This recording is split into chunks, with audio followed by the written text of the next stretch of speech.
Welcome back to the stage of... You know, the boys are collectively back in town, and we're back. And we're back.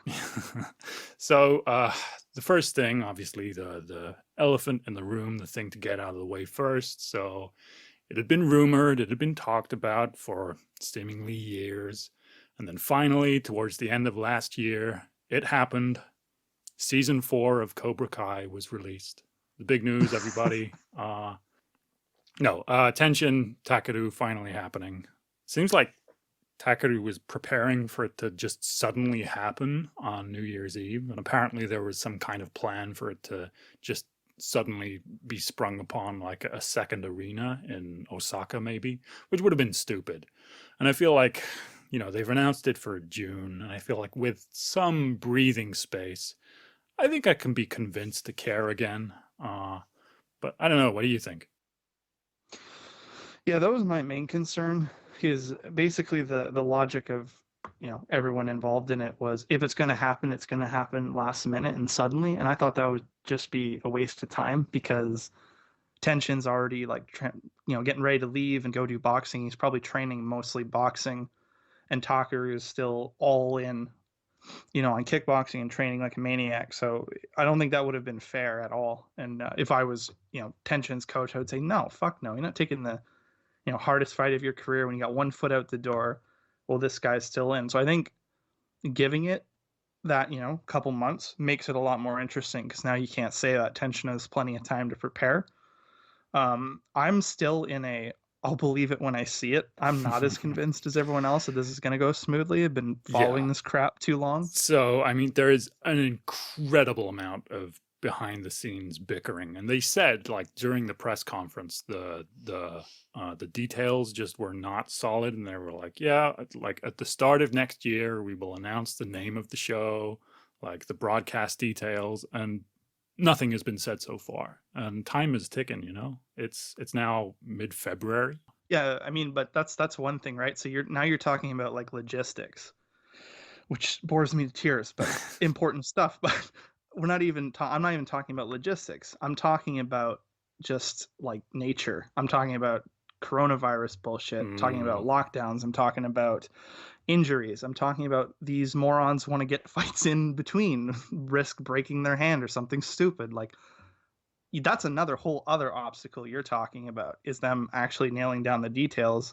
I'm talking about all the shit that could happen in between even that. So that's what I'm saying. Like, I'm still not convinced. Yeah, so this is happening. Takeru has a exhibition bout, and that's more reasonable to me. Well, he's had one in the past against Saiga for some reason, which is kind of believed in some circles to have been the incident in which he broke his hand and had to delay his title defense against Pettis once more. So we're not out of the woods here. Yeah, just fool me once, right? And we've been down this road like 8 times. Yeah, so yeah. This is the closest we've ever come, for sure. Like, they've actually agreed to something, at least verbally, if not in writing yet. I don't doubt that they're going to try to make this happen. And I understand your logistics thing, but I think for them to come out and say that it's happening, they'll be able to get through the logistics stuff at some point. My concern is more just acts of God, injuries, coronavirus, that kind of stuff. We're still in the middle of this pandemic. Yeah. Like, look at how many fights got canceled just last week from coronavirus, right? So something to be aware of. Takeru's new gym, which appears to be just in a basement underneath some stairs somewhere, doesn't seem to be well ventilated. It is a perfect breeding ground for COVID outbreak. Dogman's out there splinter selling it, crawling through the vents, judging just how much COVID can get through the spaces. That's the type of research he does. So, yeah, anyway, one more stupid logistics thing that nobody else cares about. So, Sakakibara turned up at the K1 Awards Auto Fellatio show. And like during the photo op, like him and Nakamura and Takeru were standing there. They looked like they wanted to kill each other. Well, I kind of get it. Like, if somebody had been chasing me for a fight for a better part of 10 years, talking shit, keep blaming me on my side, you know what I mean? And nobody knows the details behind the scenes. I think they're probably sick of each other at this point. Yeah, I don't blame him. I You mean, know? there's one more interesting wrinkle, which is that like everybody is at great pains to never mention the name of the guy who is actually like running K1, this Yabuki guy. And Sakakibara just will not keep his name out of his mouth. He's just constantly thanking him for making it happen. So Nakamura is really not the fabled adult in the room that Masato keeps talking about. So anyway, let's move on. So a lot has happened since last we spoke. Yes. Kento Haraguchi got absolutely punked by Petch. It was kind of disappointing, but I think it's going to be kind of useful for him moving forward. He knows, if he fights somebody better than, Rise typically puts in front of him, he can't just, bomb away at them, spin around. Like, he needs to get back to fundamentals. I think it'll be good in the long run. In the short run, not so good for him. Yeah, I think the I think the Taiju fight was really bad for him. When you watch his like older fights or like highlights of him coming up, he was always like a combination fighter. And the last three, not just Petch, but against Taiju and God, what's his name? The 40-year-old. Thank you. He's totally focused on like a highlight reel knockout. He's constantly just throwing one-off huge spinning kicks, one-off huge bomb punches. He's almost like tripping over himself. He never used to fight like that, and he caught, like, if you go watch the Taiju fight again, he was looking really sloppy and not great until he landed that spinning heel kick that just floored him. And then I think he's been like chasing that ever since. Yeah. Because he never fought like that before, and that's all he's done since. And that's clearly not paying off. And I hope that he's noticed that, or his coach has noticed that.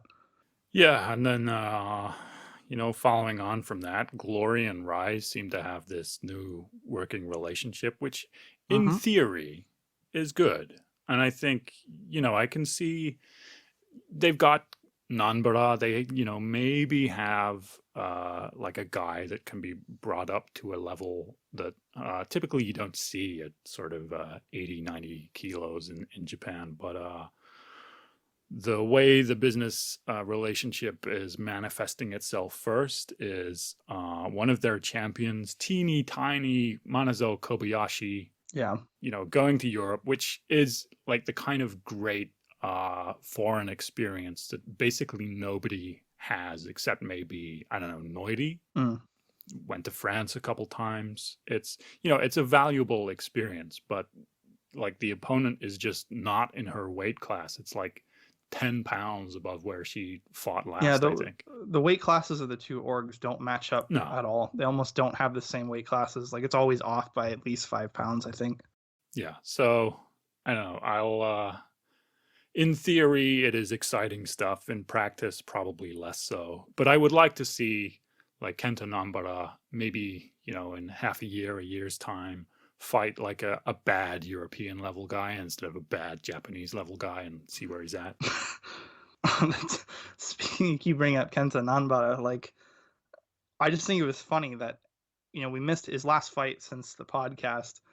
He beat 2 guys who beat the guy he just beat. Like, he's kind of done this circuit of like these 3 dudes that were fighting in Gold's gyms against each other. Yeah. And like, he beat the 2 better ones, and then they gave him like the worst one who lost to those 2 guys, and he's beat the shit out of him. And I was like, man, they are really scraping the bottom of the barrel. If you are above 70 kg, you are in Japan. It is like European royal families. You've just all got to get in there and fuck each other. Yes. I couldn't believe it when you told me who it was.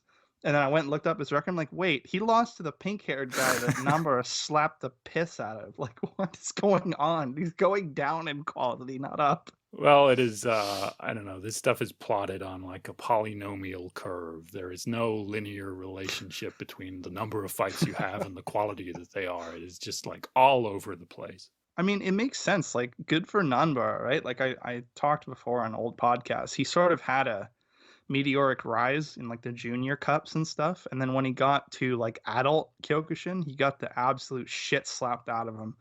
and he was like, "Fuck this! I'm gonna go beat the shit out of a bunch of baristas in K1 Rise for a bit." Like, good for him. It's working. Yeah, I mean, he's the knockout that he had, it was pretty goddamn cool. Like, he bounced his lead leg off the dude's face, and then in just one smooth motion, switch his stances to, deep squat zanchin. It was real cool. Yeah, Zanshin them. So, yeah, I mean, it's funny to see them Zanshin in kickboxing. it is always a pleasure to see it. It is, you've seen something when you see that. It's always like a signature on their death note. It's, because it's not even like useful. Like in Kyokushin, it's used for the referees to know that like you're done striking and like to signify like I could have stomped them and I didn't. That'll give you ippon or something. But in kickboxing, it does nothing. It's just like putting a nice little signature on there. Yeah, in kickboxing, it's like when when a dog takes a crap and then just like dusts off its feet. It's not really kicking it away or burying it. It is just look what I did. Yeah, exactly. Should we do the Tabuchi update? Oh, please do. This might take like half an hour. No, I'll be brief because honestly, it's been so long in between. I think I've forgotten some of them. So Suzuka Tabuchi fought twice, I think, in shoot boxing. She fought Misaki. She lost. She won a junior karate championship for her style that her dojo's affiliated with. I think she fought in Rise once as well since then, but I can't remember against who. This is the longest break we've had in between podcasts. So. Oh yeah, I mean that's partly my fault, partly technology. Partly we had to force you to buy a new laptop under pain of death, but and then she fought in the two major karate tournaments that I covered on my Twitter and placed fairly highly. Her brother has also been staying active, but lost. He fought in the Hoos Cup and lost a fight he really should have won. Once again, just sort of very up and down, both of them. I think I tried to go through very quickly because this podcast kind of came together last minute, but I think they've each fought about 6 times since we last talked. Usually we meet back every 4. This is the first time it's been 6. That's how you know we've gone long. This is a measurement of time now. Tabuchi time. It is. Tabuchi time. Yeah, exactly. There's no what the hell are days and weeks? Has Tabuchi fought this week? Well, then the week hasn't ended. Kimura held a roughly 3-hour-long concert as his entrance before getting a foot job from watching. Oh my god, I was losing my fucking mind. I don't know if people saw that, but I was having a meltdown on Twitter about that. Holy shit. Yeah, he had like some rap group, and I'm not a big fan of performances like that, but whatever. You want to play a song, maybe the casuals dig that kind of stuff. Cool. But didn't they go on? There's like 4. It's like 4 songs. They did a full fucking concert. It felt like it was going to end, and then some guy picked up a guitar, and it's like that one dickhead who shows up to every party with a guitar and starts playing Wonderwall, try to impress chicks. That was that guy. Just picked up the guitar. Like, it's not even part of the script, dude. He just decided to do it. Fucking asshole. Yeah, and anyway, then he just got like kicked in the stomach. That's what I've always said about Kimura. Is that he just has no heart whatsoever, like none. And Luke noticed it before I did. Credit where credit's due. Like, he was looking up at the clock, like hardcore, not like glancing at it or normally you'd let your corner tell you like 30 seconds or something, or listen for the clapper. But he was like straight up looking up at the like stadium time a lot, and he'd like hold it for like a couple seconds, like, please God, just go faster. He pretty much gave up mentally immediately, and he's sort of a momentum bully, I guess you could call him. Like, when things are going his way, he's amazing at capitalizing on it, but the second things start going against him, he folds hard. And like, I think he went down to a body shot, but it was pretty clear he could have got up. But he, again, when he went down on the final one, he takes a hard look up at the clock and sees that it's not like 10 seconds away. It's not something he can, you know what I mean, just run out. I can't remember how much time was left, but it was enough where he was going to take some more hurting and just stayed down. You could tell he just kind of quit. On the one hand, based on the evidence of my eyes, I agree. but also based on the fact that, you know, during the handover of the belt and post fight mic stuff and whatever, he was still like stuck in the corner for like 5 minutes. Yeah, I don't doubt that he was like hurt, but even before he went down for the final time, I mean, he was really hardcore looking at the clock and Oh yeah. sort of trying to move back. I just think, especially because he's, you know, he had one foot out the door. He already said this was going to be his last K1 fight. I think it's hard to push through those moments when, you know, you're looking at bigger and better things, hopefully, in the future. And then since then, we now know he's going to boxing. We weren't sure what he was going to do. So I mean, I'm sure he'll have the same style of success that he's had in kickboxing, which is that he will be in Karakuen Hall in front of 200 people. He will knock out some guys who have maybe less than 7 fights. And then as soon as he fights somebody who can stand up to him, the script gets flipped. Yeah, I imagine. I mean, I'm not too familiar with like boxing or the Japanese boxing scene, but it's hard to imagine someone who's taken as many knockouts as he has and doesn't have I guess a horrible chin, but not a great one, and has certainly been cracked more than a few times, how well that's going to hold up in a sport where you really can't get away with having a weak chin. Yeah, well, anyway, I hope that he has a bit more success and shows us some cool 30-second videos, more at least than his stablemate, gigantic shithead, Yuta Kubo. Oh man, I didn't watch it, just for the record. His fight, I didn't watch it. No. I heard about the antics after the fact, but So Leona Pettis, who for all the world looked like he was leaving K1, seems to have been, I don't know, enticed back by the prospect of arguing with Taio Asahisa. Or fighting Cozy, maybe. Oh yeah, Seems did to be you see still that? what he's Yeah. constantly. Man, I love the Pettises, man. God love him. It's so amazing. He's still talking about it. Yeah, like as of Every today. Every and fucking yesterday, he's been needling Koji. So like Koji took a day to regroup and respond to him, and basically said, "Come to Ryzen." And you know, the unspoken basis of this whole thing, right, is that in June theoretically this can happen. I mean, I've said this before, but this is a fight that absolutely must not happen for one reason, which is that Koji's chin is pretty good. He's incredibly hittable. And like Ryzen is definitely going to be involved behind the scenes in some way in this June show, but they are getting into statistics. Rise is getting into statistics. And this stuff in the context of combat sports, it sucks ass, it's stupid, it is pointless. But if you have Leona Pettis, who, you know, his whole MO is if he doesn't respect your power, he's just going to run straight at you, throw like 500 punches. The guys clicking those buttons, they are in for a long night. They're going to go into cardiac arrest. Yeah, the commentators are going to die of oxygen deprivation. Like, don't make the fight. It's dangerous. No, straight up, not even like memeing.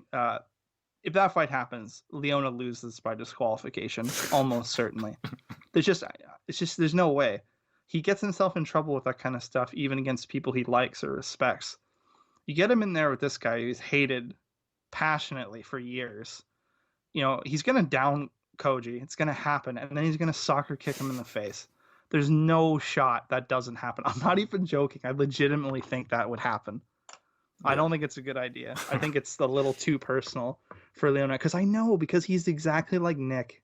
He's exactly like Nick, and I know exactly what would happen if Nick got a chance to fight Musashi again, because he fucking told me a million times what he would do. Okay? It's not a good idea. Let's not do this. That's all I'm going to say about it. One more thing on that note, though.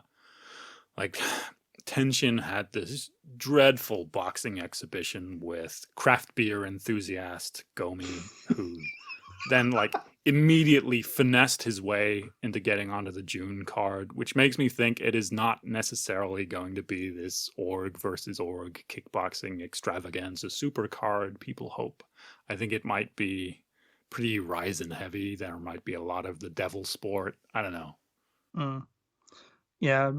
The fight with the walking billboard for straight edge, yeah, that was pretty. I mean, he he was a lot bigger than him, but he did still in a lot of points of the fight like get the better of Tenshin. I know he's quite a bit bigger than him, but I got to be honest. In all these exhibitions I've seen of Tenshin, I'm not super impressed with No, his ability to box. I'm kind of worried about his career going forward if I this mean is it's what he's going to weird. do. Like he looked pretty good against I forget which of the Kameda brothers he fought, but that Mm. was the one that like 12 million people watched, and he looked pretty good.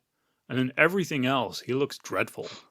Yeah, Yod put it really well that he seems to like throw his head forward so much that he's almost like slipping and sliding everywhere. Like his head is way past his legs when he's throwing, and he's just kind of. It seems like he's unstable when he's throwing. I think that's a great way to sort of sum it up. And he always looks like that. Just seems like really uncomfortable, like where he would throw forward and then open up chamber on his foot to throw a kick. He's just sort of throwing himself off balance now because he can't throw the kick. He's I don't know, and he's been trying to transition to this for a long time. I'm not sure, like especially with fighting, like habits die hard, and that's a rough transition to go from having so many tools to practically none. Yeah, so I don't know how that goes for him in the future, but I do know that it has made his kickboxing bouts infinitely more boring than they used to be. True. Yeah, have not been impressed with that either. No, like as it looks right now, Takeru's chances are looking pretty good. Yeah, and like But I don't want to spend too much time talking about that, but there's a lot of dumb shit going on about the rules for the bout, and yeah, when we're I like don't a think. week away from it and we're sure it's happening, we can get more into Yeah, that, I yeah. think. But you're right. We don't even really know if it's happening yet, so maybe we'll hold off on that. Hmm. So another one of your boys, Chihiro Nakajima, wins Yes, the sir. Crush 60 kg tournament, and surprised the hell out of me. Looked fantastic in the rematch with Tomoya Yokoyama. Yeah, I mean Peter Griffin predicted champ. Nakajima takes the title. Yeah, if Yokoyama had not been in the tournament, I would have been certain that Nakajima would win. Um, he was winning that fight against Naoki until he made one mistake in the third round. That's sort of been his thing. He's always does really well in the beginning. First and second rounds, he's usually really good, and then he'll sort of get downed in the third and sort of throw it away at the last possible second. He did that against both his losses against Yamamoto and against Yokoyama. And I think what it is, because I've noticed some Kyokushin Kaiken specifically, guys have this problem when they first come over, is it's very much a blitz sport. So the rounds are usually only about 3 minutes with the possibility of like a 2 minute extension. You can get more extensions, but it's rare. It doesn't happen all the time. So they're used to going absolutely balls out for like 3 to 5 minutes. And yes, they'll have to fight multiple times that day, but they'll get like a 40-minute break in between that for the next bracket to start, right?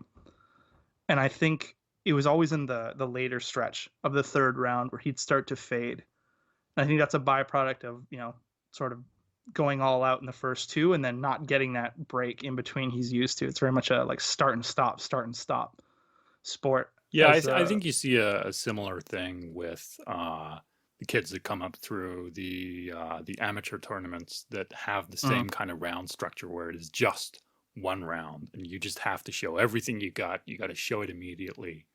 mm, And I think even a guy like Leona, I keep mentioning him, but you see him kind of fade in the third quite a lot because he's just hardwired to go 100% the first round, the first two rounds, and then can't keep it up.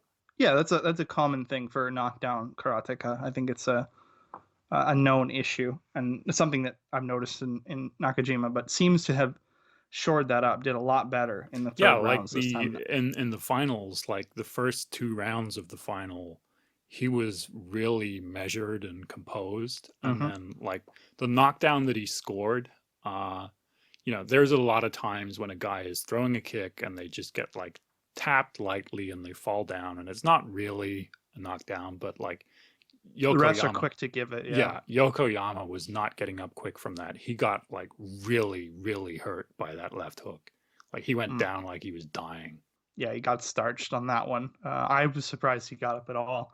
But yeah, I mean, he even in the fights he lost, he still looked really good. So like, I was never worried that he wasn't going to make it. It was just small adjustments he needed to the round structure was what I noticed were the biggest problem. And then after the first fight, I was like, okay, he's got this. My only worry was Yokoyama. He was really, really good. But everyone else in the tournament, I was like, he can beat them on even, one of his worst days at this point, I think.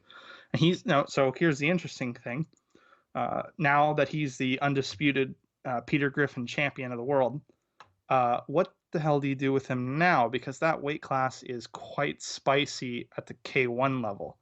I'm not quite sure he's ready for that yet because he's only like 5 fights in. Yeah, I mean, we talked about this a bit, and if you think you are watching a sport and you are not, you are watching an True. entertainment product. Fighting entertainment, whatever the fuck that means. Yeah, you would think maybe like another fight with Naoki, who is the tournament runner-up, sort of. Well, except yeah, for that would be Yokoyama. fine. Like, I'd be happy with that. But what I do think is that the way this works is you kind of get a good replayable moment, and then you get like shot up the elevator. The more of those you get, and the more impactful they are. And now he's got a stoppage and he's got a knockdown in capturing this belt. And I think he does get because I mean in the COVID era, like Naoki Yamamoto, decent fighter. He's been on K1 cards multiple times. Yeah, true. And he never won the belt. Yeah, and I think they shot him up there. So I think there is certainly space for Nakajima to be on these cards, but who that is, what form that takes, I don't know. But I think the other thing as well is that the 60 kg belt in K1 is almost certainly, if not this year, then next year, gonna be vacant. Like, Takeru cannot stay in the sport. He's just falling apart. I think there's probably gonna be a big 8-man tournament next year, I would say. That tournament's going to suck horrifically because it's going to be all my favorite guys in the same tournament. It's going to be Asahisa, it's going to be Pettis, it's going to be Nakajima. It's just going to be an entire tournament of karate guys giving each other career-ending brain damage, and I'm going to be very sad. Well, there is something that we have to talk about later, which is laser focused on destroying your mental well-being, but we'll get there later. So what's left of it? Yeah. So the other thing in terms of stuff that has happened that we didn't talk about that we should, Yuki Yoza scored perhaps the most brutal Brazilian kick knockout I've seen in kickboxing. Like when Feitosa got people, like he got him with the snap right at the end, and like it was always picture perfect. But Hasumi, like he was like bracing for the kick to the body that never came, so sort of leaning into it a bit, but his neck was leaning the other way, so his head just had nowhere to go. And like Yoza got him with the shin at like the point of maximum acceleration, and he just dropped like he was shot. It was just brutal. Yeah, if you ever wanted to know what like a fucking 50 caliber sniper rifle does to somebody, it's pretty close. That's what I mean. Like he just like that's a perfect way to say it. He got shot. Like that's exactly how he went down. It was crazy. I mean, we talked about it before. Like, what the hell were they doing with that matchmaking? I know you don't want it because he's new to the organization. You don't want to just throw him up. It's funny now that I just said that. Thinking about it, they went from two opposite extremes. They gave him a guy who had no business being in there with them too. Well, we'll talk about later. Just incredibly stupid matchmaking. But I mean, he killed him. I knew that was going to happen. Hasumi is going to have to start a YouTube podcast. Why karate is bullshit, because that is like the 5th time. I think it's literally the 5th time in a row he's gotten a karateka just beat the living piss out of him. He's got to just hate this sport by now. It's kind of ridiculous. Like I hope they throw in the bone at some point because Yeah, he's like really gotten the there shit are out of matchmaking. guys in this division who are just like big puncher guys, not necessarily, the best or the worst in the world. And he's got none of them. He's just for the Yeah, last no, year, just here's top level, taio. Here's hey, here's a fucking world champion in Kyokushin karate who's coming over from Rebels. Uh, just basically feeding him into a furnace. Just, what I don't understand, we've talked about this a million times, so I'm sorry for bringing this up again. I still would love to know, and because of both the language barrier and sort of the shroud of secrecy that all Japanese organizations have, sworn to silence bullshit, why did their coaches, like, does it say in their contract they can't refuse any fight? And again, we've talked about this. If you're a coach, you can find a way. Oh, he hurt his ankle. Like, why is he taking these fights? Who's in his corner being like, yeah, this is a great idea. yeah, Kyokushin world champion when you're like a 38-year-old, guy who hasn't had the greatest record against karate guys. Let's do this. yeah, dude, Come on. just go to the steam room, take your mask off, breathe Exactly. deep for like 3 hours in front of dudes. There's got to be a way. You know what I mean? Same thing with when Kona, took the fight versus Noiri. I'm somebody clearly in that room woke up near the end and was like, "Nah, dude, you're sick, right? You're sick." Yeah. It just doesn't make sense to me. Like, somebody's got to look out for these guys and be like, "This is a terrible idea. It's not worth the $500 to get killed with a Barrett 50 cal like that." Yeah, so I hope I hope to see him again against somebody who completely sucks ass. Like, he can have fun fights, but his role in this world should not be take like life-altering brain damage from karate guys. That seems to be his role. It's just like, "Hey, we got a new prospect. Get in there." Yeah. So, speaking of prospects, in about a week, Ayinta Ali versus Riki Matsuoka for the Crush 67.5 kg belt. Like, Crush seems to be getting slightly better this year. Last year was pretty bad. But, there's some green shoots of hope here. I think Ali is basically the only guy in this division in K1 at least, other than Kaisei, who is displaying anything at all that is unusual or unique. Everybody else is just a guy, and it's pretty good for a Crush belt at this weight. There's a wide range between Kaito and Noiri, and it's good to have that middle point and find out who is Ali, what can he do, except for, jump 5 feet in the air and kick someone who sucks in the face. I mean, I take great issue with you saying that Crush last year sucked. What do you mean you didn't like the multiple Kaneko Daiki appearances on Crush and fights getting stopped by dick kick constantly that had to be rescheduled for the same terrible fights? So that they're having that rematch on this exact card, I'm pretty sure. I didn't even intend that. That makes the joke even better. So technically it's just a continuation of last year anyway. Yeah, no, it's a fair title fight. I expect Ali will win that, just because of the chin question mark I have. I think he hits hard enough that he'll be able to take advantage. It's been a revolving door in that weight for Crush champs. I'm trying to think of who else could be in contention. I mean, I think it's going to be those two, and then Kona maybe trading it back and forth for a while. I don't really see anybody else at that weight who hasn't already moved on to K1 who wouldn't come back down for it.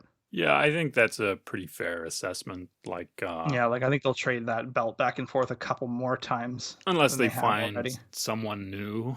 But Kaisei going down to 65. Yeah, exactly. So he's out of that question now too. So yeah, like what you said, Matsuoka has been put down by Kona, who's not really a big hitter. Not at all. And pretty big experience deficit between these two guys, but pretty fair. But there's another title fight on this card, Sugawara versus someone who is a lot less good than Mio. So guess who's winning this one? Yeah, not too worried about that one. I will say I find Sugawara really inspirational. Like if you follow her like Instagram and sort of her daily goings, like she works full time in as like a hair salon person, and then damn it, it's on the tip of my tongue, diviner. She's like a model for some outlet sort of boutique store that sells clothing as well, that she does seemingly from how often she posts about it, like at least 2 or 3 times a week, plus training, you know what I mean? And she still looked markedly improved Yeah, in yeah. the second Mio fight. Um, so pulling sad state of affairs when a champ that's been champ for a while now is still having to do that, but she seems to have like 2+ full-time jobs on top of training and being a champion, and still, comes in improved each and every time. So it's pretty impressive. I'm really impressed Yeah, like with I did her. not expect her to, win that second bout, much less drop Mio. So it is, yeah, it With the is. no can defend too, it's perfect. This is perfect. It is an unusual level of development for, I mean, you think of someone who is obviously less good, like Chan Li, who is constantly on these cards, like being featured, but makes Mhm. no improvement ever. She looks like she gets worse every time I see her, but maybe that's too mean, but like it's kind of true. But yeah, like, and that does sound like a mean thing to say, but the pressures that these people are under, the economics of kickboxing are just so terrible that Yeah. I don't blame them. It is to be expected that you can't get any better. But anyway, so yeah, Crush kind of on the upward curve, I hope, this year, but that doesn't mean that it's all fun and games. But anyway, a week after that, there's a K1 show with the tournament for Yoshiki Takei's vacant belt, which should just be fought for by Masashi Kumura and Akihiro Kaneko, but instead there are 6 other people who have to get knocked out first. Yep. I mean, it's the same thing that happened at the last tournament, right? Where we said it should just be Anpo versus Noiri, but they filled it out with guys who had no business being there just to pad out the card and add some drama. I wish they would just. I mean, sometimes tournaments make sense, and they've done a lot of tournaments that make sense. This is another one where it doesn't. It's like you have clear contenders way above everyone else who've earned it. Just let them fight for the title. Yeah. What's that guy's name? Kiyama Momotaro? I forget which way around it Yeah, goes. yeah, yeah. But like, Kiyama Momotaro. That's right. so With the he, headband, white yeah, headband. yeah, yeah. Like he took a short notice fight against Kaneko. Was it last year? Got the shit beaten out of him. He wasn't ready for that level. And they were supposed to have foreigners coming into this show and couldn't for obvious reasons. So now he takes a short notice fight against Masashi Kumura. Like, stop doing this. And he's already lost to one of the other guys in the tournament. Like, it is really bad mismanagement of your like lesser guys that you are hoping to one day cultivate into something better. You're just stomping them into the ground. I mean, they've long since done that, right? They've always had this very bullshit sink or swim mentality. And like you said, Kiyama shows like great promise, and he's younger, and he's had some good wins. There's no reason to be sort of feeding him to the wolves like this. But I mean, they do that kind of shit all the time. And then when they lose their big star or the big star leaves, they go, well, shit, we don't have anyone to replace them. Woe is me. It's like, well, you had tons of chances. The same thing, I mean, they did with Kondo. I think his ceiling was way higher than it's probably going to end up being, just because they gave him like Pikur and Kimura, almost immediately into his career, and got him some pretty bad losses, and he broke his hand. And it sort of stifled what should have been like the real building blocks of his career.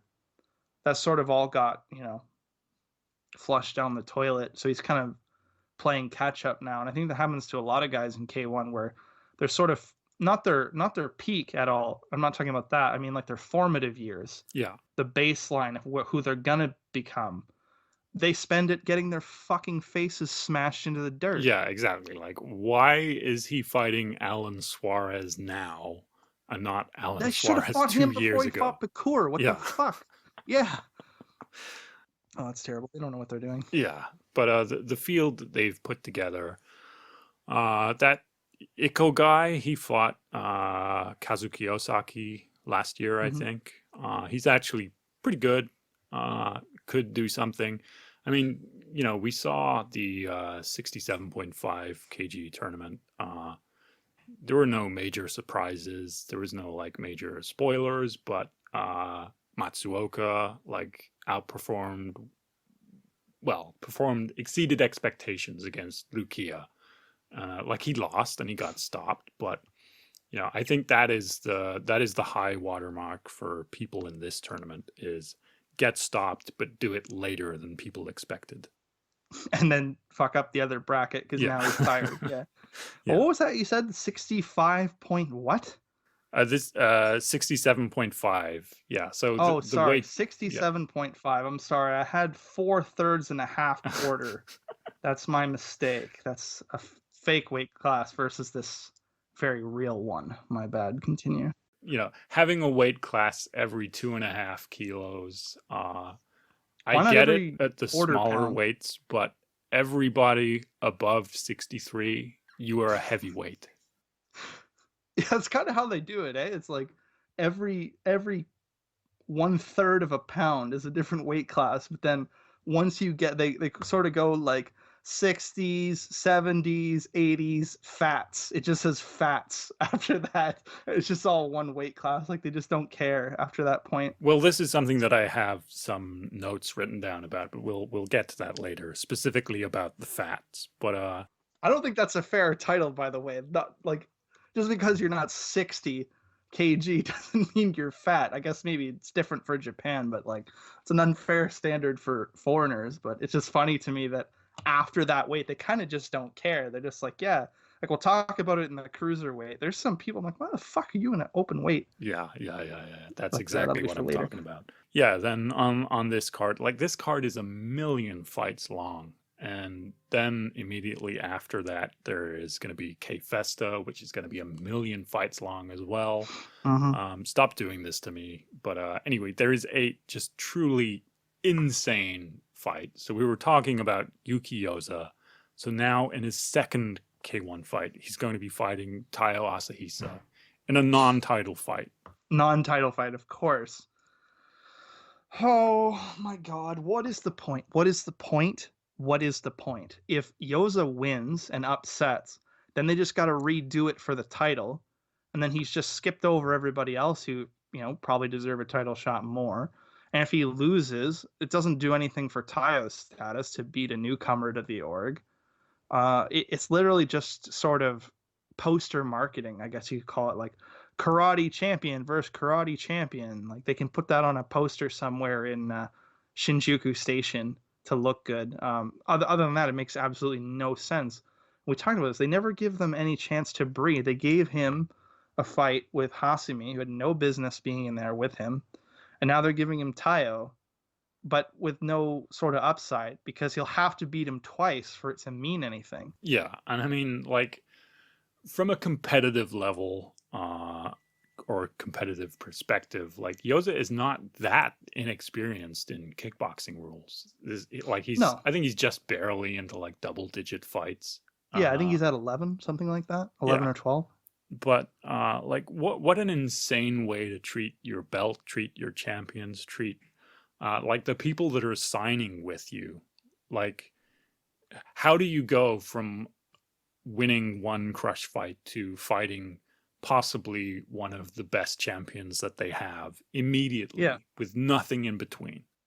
It doesn't make any sense. And it doesn't make any sense for Taio either. It doesn't do anything for his status either. If he wins, it's like, well, of course you were going to win. And if he loses, then people are, you know, going to underrate him. So there's no upside for either of them. I guess there could be an upside if Yoza happens to win twice, then he's champ and he just circumnavigated the entire racetrack to get there. But I'm not sure that's likely. I will say, I don't think it's like it in a lot of these cases, right? And we'll get to one that's egregious later in the same vein. it's not so much that it's a mismatch of talent, in my No, opinion. It's a mismatch of the rankings and where people should be at points in their career. I actually think Yoza is a fairly, in a vacuum, if Taio wasn't champion, right? I would say that it's not that far off skill wise. I still no, it think is Taio not should an be the favorite, but inconceivable thing that he wins. But exactly. like, yeah, Exactly. Taio is the favorite. But Yeah. it's not like my heart would stop if Yoza won this. No, exactly. So, but usually when we're talking about this situation, it would, right? So there's at least that Yoza has 11, 12 fights. He's a world champion in the same martial art as Taio. He's higher level than Taio at his base style, so could throw him for a loop there because he's gonna know everything Taio wants to do probably better than he does. But the experience factor with gloves and in this rule set, and the big thing that I've noticed between them is Taio is so good at stringing things together and using front kicks to the face to keep you off balance. Yoza is very much a one hitter quitter. He, he'll throw one big body kick, one big leg kick, one big punch. He's not gonna, throw a 10 punch combination on you and move. He's very rigid. And I think that has to do with him starting his transition from karate. He went to Muay Thai first, Mm. in Rebels, where, he could throw one big kick and then sort of clinch and tie up and throw some elbows, um, and sort of get away with that in a way he's not going to be able to get away with in K1. And I think Taio's ability to keep pressure on him and just combo like crazy will probably be enough to get him a decision over Yoza, who just likes to throw one big hit. You know what I mean? He's not a combo fighter. But again, I wouldn't be shocked if, because of the knowledge that he has on the base style that Taio uses, that he could find a way to trip him up. Or it's not inconceivable he wins, but again, it just puts the whole thing into a weird situation. If Yoza wins, then they have to do an immediate rematch and hold up the division even more. It doesn't make any sense. Yeah, the only thing that is more destructive than NFTs is NTFs, non-title fights. Fuck him. So bad. But yeah, you're just never more than one single replayable moment away from being at the top. Like, I mean, Taio himself, like the reason he is even in this weight class was that fight against Kenta Hayashi. He was just a late replacement. He broke his jaw with a jumping switch kick. And Mm-hmm. that is the reason that he's got a big push. Not because he's a great That's true. fighter. And he was like displaying that he was a great fighter for years. But he wasn't really always, in fact, he was very rarely putting people away. And then he has just one moment and everything changes. Their whole perception of the guy changes. That's very true. And I mean, no better example of that than Leona Pettis. Like, how many wins did he have before he finally got a shot at it? Whereas, there are guys coming off losses that got a shot at it before he did. Yeah, yeah. And like in the case of Leona, he probably doesn't help himself very much the way he will kind of like argue with anyone. Like Nakamura was bitching about him taking photographs in the ring with like his students and whatever, but like he fought his ass off to get there. And now they seem to be pretty invested in the guy. They seem to be wanting to push him. They have like a much better relationship than they did. But Well, I mean, it's obvious why, because he lost to Takeru, and so they don't have to give him a fight with Takeru again. So there's not sort of a threat to their bottom line anymore. but yeah, Yoza, he has had, I don't know if it's going to turn out to be fortune or misfortune to have that like single amazing moment immediately into his like K1 career. So I hope it doesn't do what it has done to some people and get him immediately on too hard a track. I think he'll lose a decision to Taio and then hopefully go back to normal matchmaking. Maybe the winner of Igawa and Chain Guy or something like that. A little lower than immediate title shot. Well, I mean that's the weight class below. Mm. You're thinking in normal person terms, but this Yeah, brings something up. 6.5 weight classes. Yeah, God damn it. this brings something up. So my understanding is Yoza was a lightweight champion in Kyokushin, Correct. Whereas Nakajima, who fights in the weight class below Yoza in kickboxing, fought at heavyweight. Correct. Okay. Yeah, he was All Japan heavyweight champion. It makes a tremendous amount of sense. Yeah, he lost a ridiculous amount of weight when he switched sports. Like, just a stupid amount. I remember I basically just started talking to you. I didn't really know you from anything at that point. And you had said, "Oh, this Nakajima guy is, a karate champion in K1." And I looked at him and I was like, "What? I don't know this guy." And then sort of after a few back and forth, I was like, you were like, "Yeah, he's the 34th All Japan champion or something." And I'm like, "What? Like, he was a fucking heavyweight. What are you talking about?" And, like, it took me a while. I was like, "Holy shit, that is him." Yeah, he lost like 50 plus pounds. Yeah, like if you look at the press conference photos of him, like early on, he was still wearing the clothes that he had when he was like 200 pounds. He was just engulfed in like dress shirts and pants. Yeah, it's like a parachute. Yeah. Thought he was about to start breaking out singing "Blood on the Risers." Yeah. Fuck. So, what is lightweight in Kyokushin? I imagine it is not all that light. 70 kg. That is reasonable. And Bei Noah and Yuki Yoza fought each other at that weight in the All Japan. So that's why when Konda, little fucker, got on me about that, because I said I hope at some point they cross paths again, because it was an unbelievably classic fight, Yoza versus Bei Noah, and he's like, "That's your karate brain. They're in different weight classes." And I was like, "Yeah, but come on, they already fought at 70. You can't tell me they couldn't figure that out again. Fuck off, fake ass weight classes."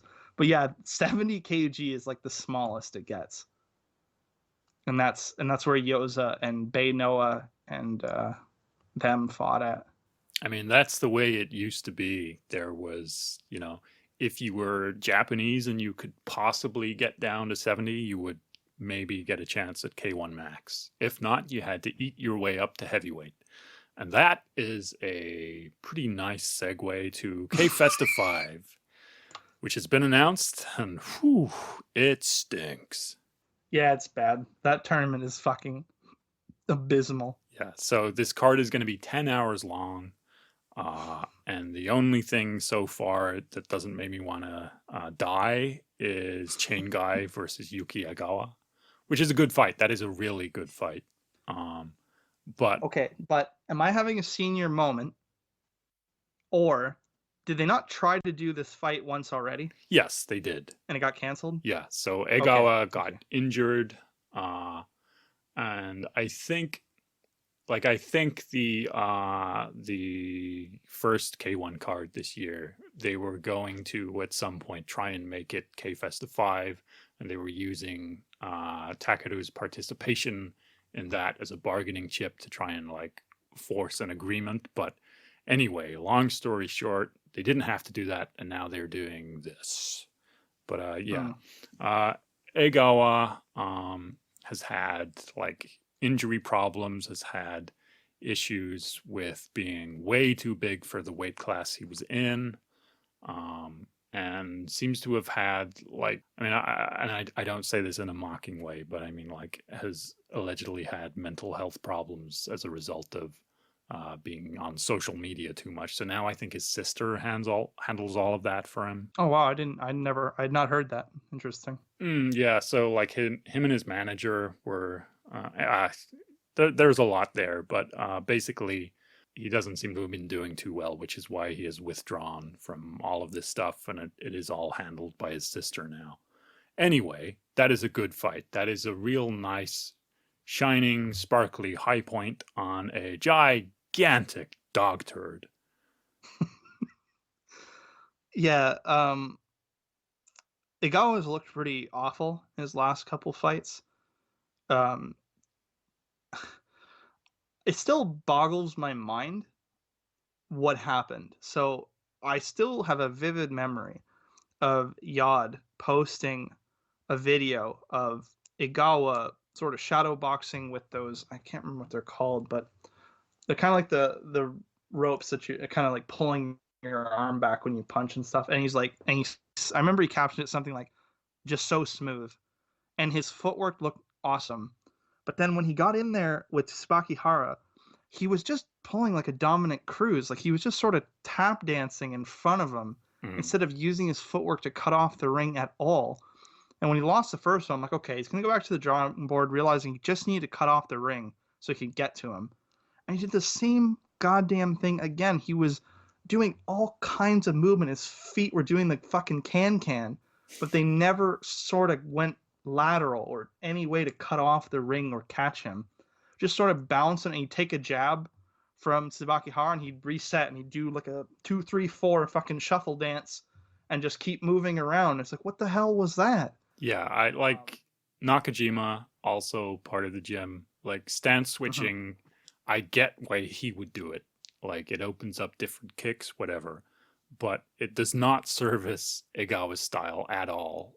And like you never see him really build offense off of it. He's just sort of dancing around.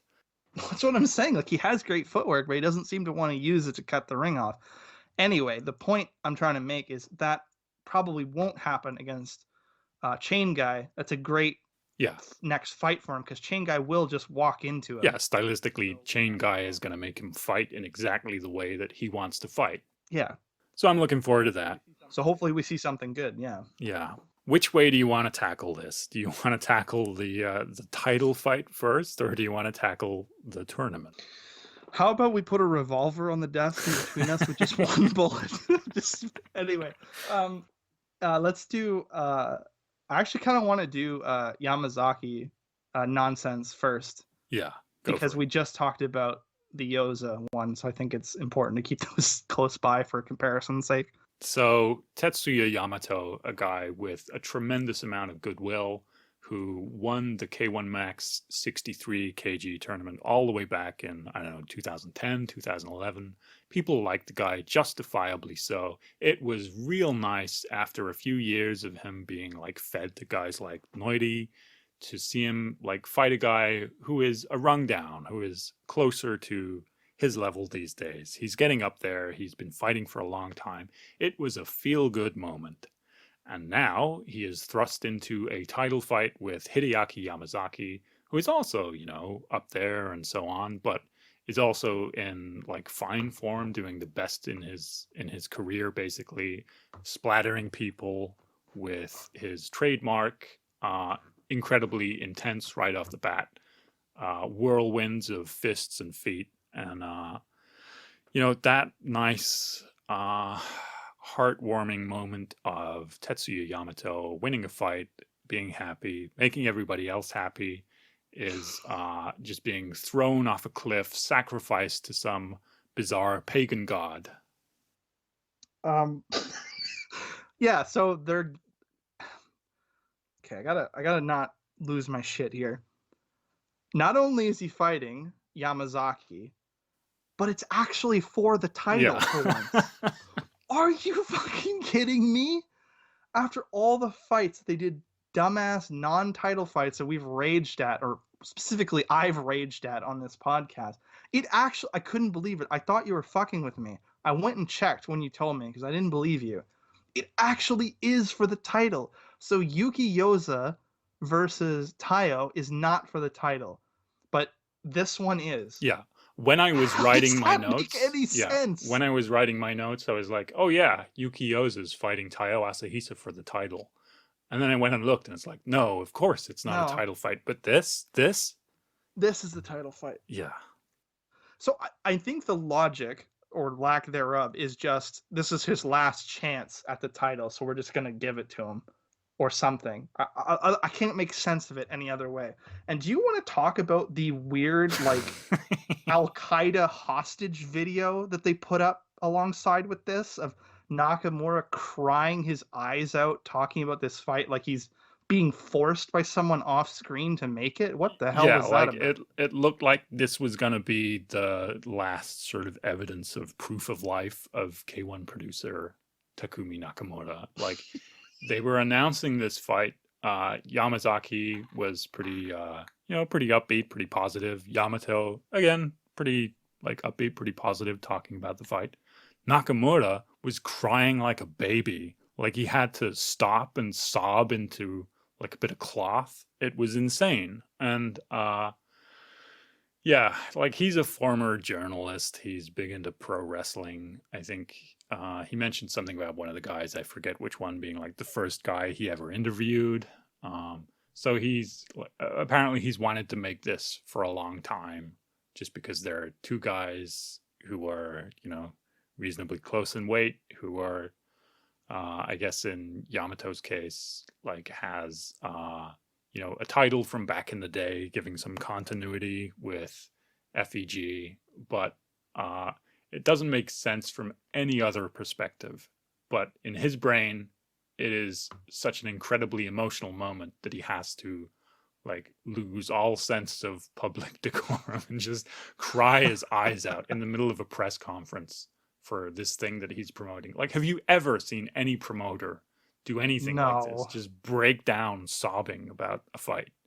absolutely not. Especially a Japanese one. They're all about, you know, keeping a straight face, especially at press conferences. But yeah, it had very much like "look at what you made me do" vibes. Like it was so fucking weird. It's like, is there someone off camera with like a gun pointed at him? Like, why is he so upset to make this fight? Maybe we'll find And out when Yamato gets a concussion. I mean, there's no chance Yamazaki's going to kill him unless he just decides to take it easy on him, but there's no way. I mean, he's going to knock him out and that'll be the end of it. It's just another weird. I just can't believe it's for the title. Yeah, it's, I mean, I've, It doesn't even follow K1 non-logic.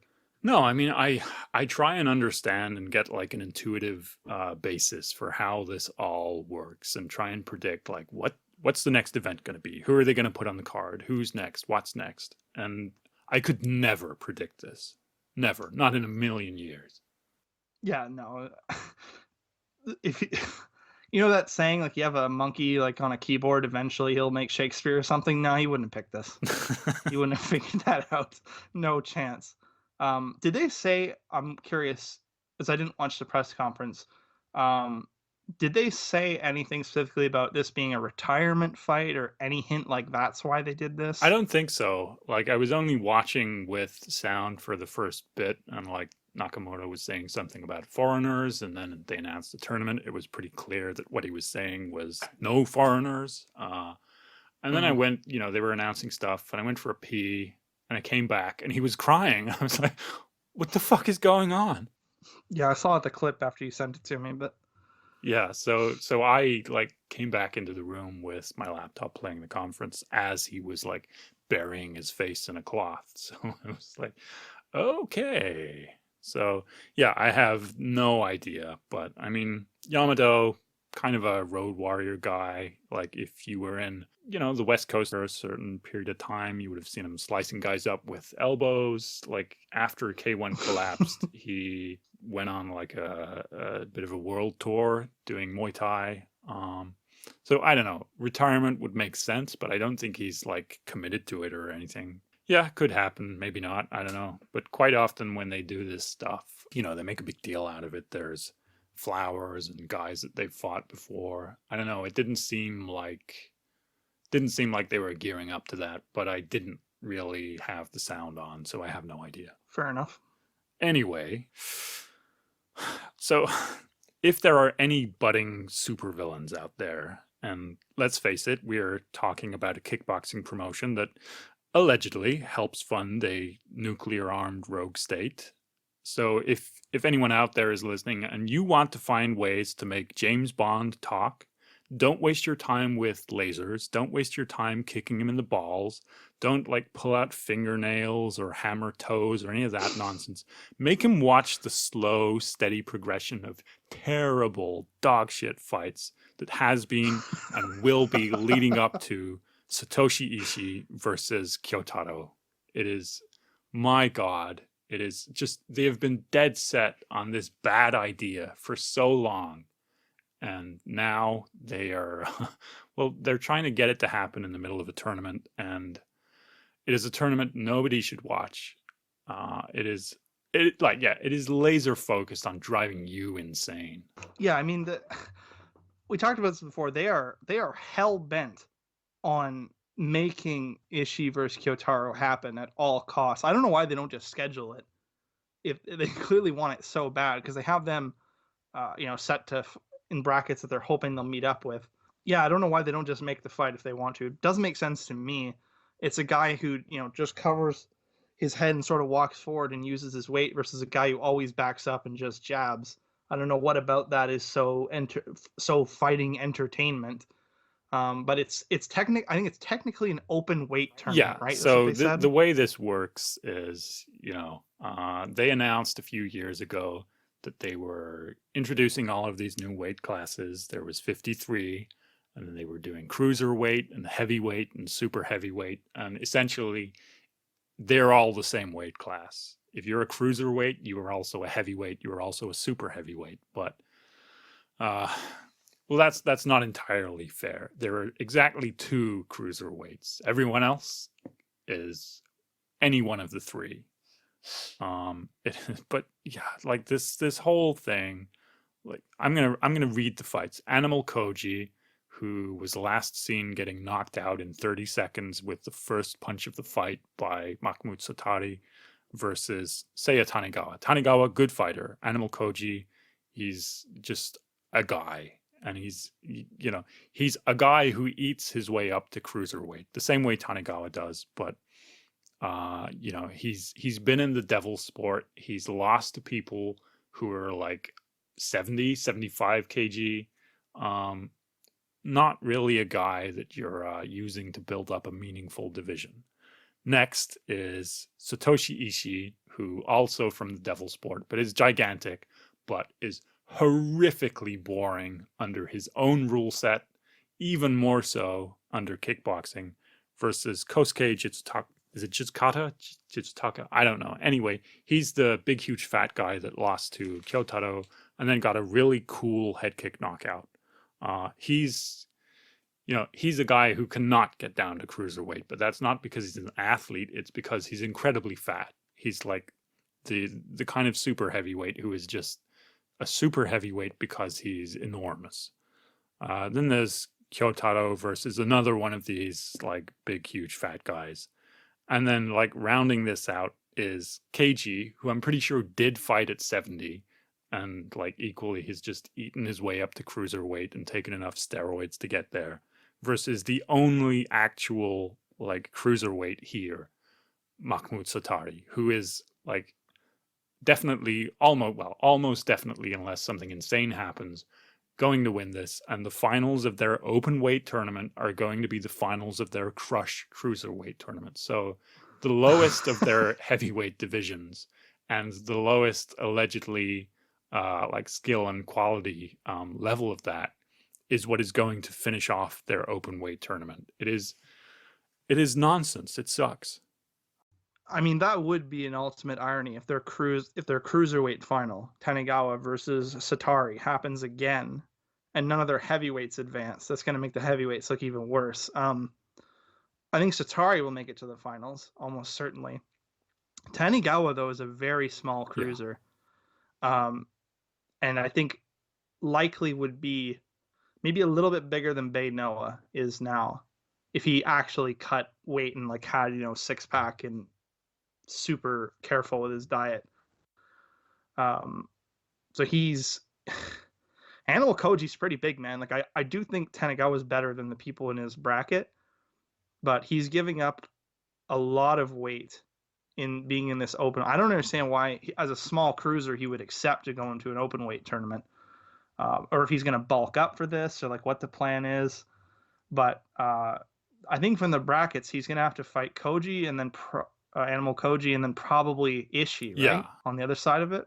Ishii's fucking huge. Ishii is a gigantic, just meat turtle. Yeah, so, and Tanigawa doesn't have the best chin.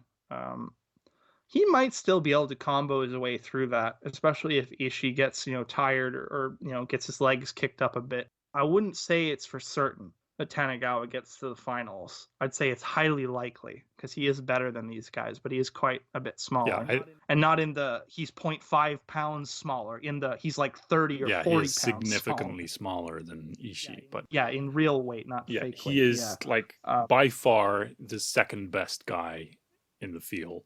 But Ishii has won fights that he has, in fact, by all accounts, lost. They seem to be pretty invested in the guy, especially since I'm not entirely sure how it is happening, but he is the only guy that they are getting through the border somehow, flying from That's Croatia true. to do all this.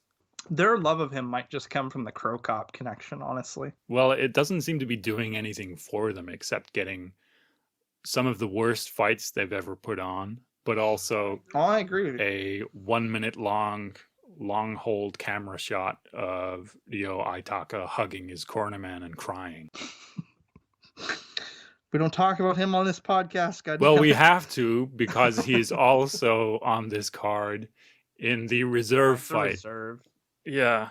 When they announced the tournament, I was laughing because I knew how much he would hate it and how yeah. And then they announced the reserve fight and it was Hisaki Kato versus Ryo Aitaka. And it's like, no, they're just fucking with you at this point. Yeah. Hisaki Kato, was borderline legendary Daido Juku Kudo fighter, discovered the bottle and decided to just drive off a cliff with his career. Has looked abysmal. Has looked very out of shape in his K1 appearances. Looks nothing like he used to back in his Kudo days. Quite an embarrassment lately, fighting another absolute embarrassment in Aitaka. We'd like to joke, but I don't like to be like super mean on the fighters. But in Kato's case, like if you only watched a couple of his stints in Bellator and then K1, you wouldn't have any idea I can't even think of a comparable fall from grace. I mean, he really was like a borderline legend in Kudo and at a much smaller weight when he was in shape. And just, I don't know what happened. He just threw it away. Like from what I've heard and from what I've seen on social media, just sort of Takanori Gomi'd himself. And the results have been pretty horrendous. He's lost some bad fights in K1 that he really should not have lost. And, even if, Tanigawa breaks his hand punching Koji in the face, will do nothing in the tournament, if he wins the reserve. And God, who do you pick? Like both of them have just shit the bed on fights they should have won in this reserve fight. So I promised I would never pick Aitaka again after he folded 3 times in a row against gimme fights. So I guess I'm going to pick Kato, but I mean, they will do nothing. Yeah. So this brings up an interesting question. If alcoholic drinks were a fighter in the K1 heavyweight division, where in the top 5 would you put them? I guess at this point, like 1 or 2, like they've knocked out a lot of contenders, man. They got a pretty good KO ratio. But yeah, I mean, to summarize this, we are looking at a tournament where there are 2 cruiserweights who are pretty good. Mm-hmm. And the a rest... lot of heavyweights that are very bad. Yeah, like if you take those away and you say to a prospective customer, we have a entertainment product to sell you. Here is Satoshi Ishii, Kyotaro, Aitaka. These guys could potentially be mixing it up. You would run away and you would shoot that person in the face from a distance. Yeah, I mean, and I think there's basically no chance Satari doesn't just wipe the floor on his way to another easy title. Yeah, I mean, my only don't question see that going any other way about that guy is how long he sticks around in Japan. He's got to be bored out of his mind, right? Yeah, and I mean, like his training situation is he was with a Sakurek gym. Now he like trains in a UFC gym with some guy from like Cuba, I think. Okay. So like he's a guy that I could see having success internationally. He's an actual athlete at the weight. You know, he's already butting up against his ceiling. He's showing that he is far and away the best guy in the cruiserweights. I don't know about that. I don't know about that, sir. Oh, There's one participant from this tournament, property of Allah, who's not in this tournament who should be, and I still think it's better than Satari, the no can defend man himself. How come he's not here? when the time Is he comes, the only one smart enough to realize this is a waste of time? maybe, but when the time comes, we will have to duel and toss coins and see who's winning that. Cena's gonna win because just he's gonna lose until he wins with just the dumbest technique out of nowhere. So, I mean, that brings us to the end of what I've got to talk about. I don't know if you have anything else, but there are ups and downs coming our way. Make sure you have coins ready to toss. Make sure you have enough snacks to get through intermissions, and make sure you have enough bullets to get through this tournament. I mean, there is some cool stuff coming if it pans out. We've seen so many cancellations over the last 2 years of great fights that I don't want to be overly optimistic. But I mean, if we get Tenshin versus Takeru, then that's awesome. And, they have had enough time to train.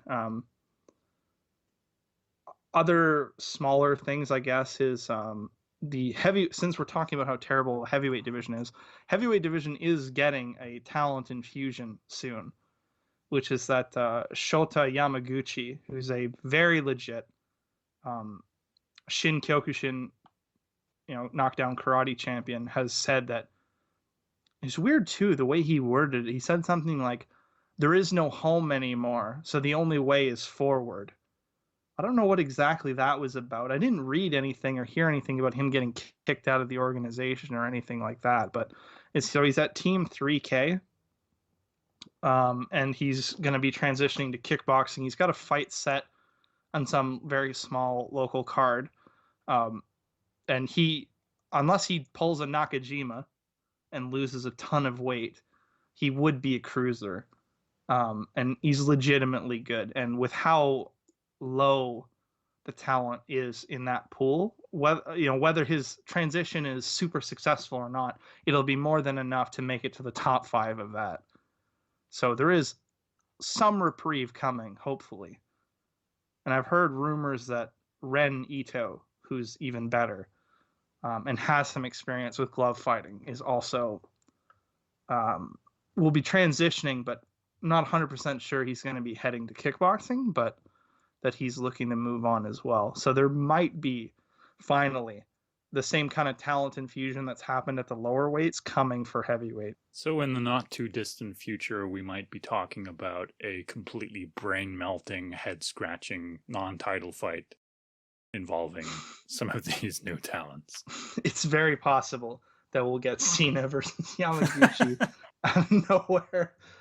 I think there's one other thing that we missed that maybe we could talk about before. I also wanted to say that in that same vein of, I thought it was interesting that today somebody asked Juna Tsuki, someone we talk about a lot on here, if she would have ever considered going to a different sport, specifically the demon sport or kickboxing. And she actually said that she got offers. She got a lot of offers to go to kickboxing, but that as she's 30 years old and really focused on karate, she thinks it's too late for that. That's how she answered the question. And I thought it was interesting because it made me think, we talk a lot about the monetary stuff in the sport. It made me think about that too, is people have this on the outside. They have this perception of like, well, if you did, just pick, it doesn't have to be karate, like let's say taekwondo. There's less rules in the UFC. So you would want to go to that. It's always, you'd want to go to the sport with less rules. They sort of always think of it in like the martial sense and never in the financial. I think it's worth noting, and she's way too polite to say it, really nice person, but she's done karate full time and like has a, from what I've seen on all her Instagram posts, and that's a pretty nice apartment where she lives a pretty comfortable life from sponsorships and doing Olympic stuff for karate. She would have to give that up and go and live in like a, like Hideo Tokoro and some, people have seen that video of like where he was living when he was doing it. Like she would have to like take a major step down in her living situation and probably become part-time to go to one of those sports, at least until, became a champion or something. I just bring it up because I think it's an interesting point about it that people always, especially back in the day, they'd get lost in that, well, there's less rules and it's more legit. So of course you would want to go to that. But I think the financial incentive is oftentimes a lot more important than what sport it is. Because now we're even seeing people in kickboxing leaving to go to boxing, right? Yeah. I just think it's an aspect that people miss. Why would she give up a full-time career to go be a part-timer somewhere? Yeah, I think the way, something to keep in mind. Yeah, the way the movement works there is that you are more financially insecure in kickboxing than in possibly any other combat sport. Yeah, and that's why I think it is interesting that we do get so many, at least from the knockdown. We don't get almost any at all from the point karate world, but from the knockdown karate world, we do seem to get a lot of crossover. And a lot of them, when they're asked, it seems to be chasing that sort of Francisco Filho legacy, that some of them are motivated by that. But it's important to keep that in mind. Like, would that really benefit them financially? And another thing that I've sort of noticed is a lot of the guys who do come, we find out later that it wasn't so much a choice, if you know what I mean. Yeah, they didn't perhaps fall into it. Maybe they were pushed. Yes.